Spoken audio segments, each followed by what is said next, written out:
ಮುಂದಿನ ಪೀಳಿಗೆಗೆ ಇಲ್ಲಿ ವಾಸ ಸಾಧ್ಯವೇ? ಇಲ್ಲಿ ವಾಸ ಸಾಧ್ಯವೇ?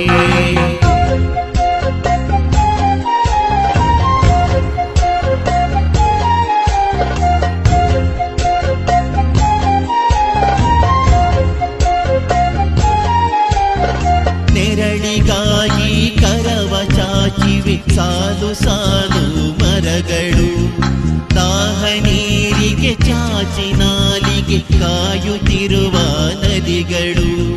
ಭೂಮಿ ಗಡಿ ಮಲಿನವಾಗಿ ಜೀವ ಸಂಕುಲ ಕೊರಗಿದೆ, ದಾಹ ಜಲವು ಪ್ರಾಣವಾಯು ಇಲ್ಲಿ ಅನ್ಯವಾಗಿದೆ. ಇನ್ನು ಮುಂದಿನ ಪೀಳಿಗೆಗೆ ಇಲ್ಲಿ ವಾಸ ಸಾಧ್ಯವೇ? ಇಲ್ಲಿ ವಾಸ ಸಾಧ್ಯವೇ?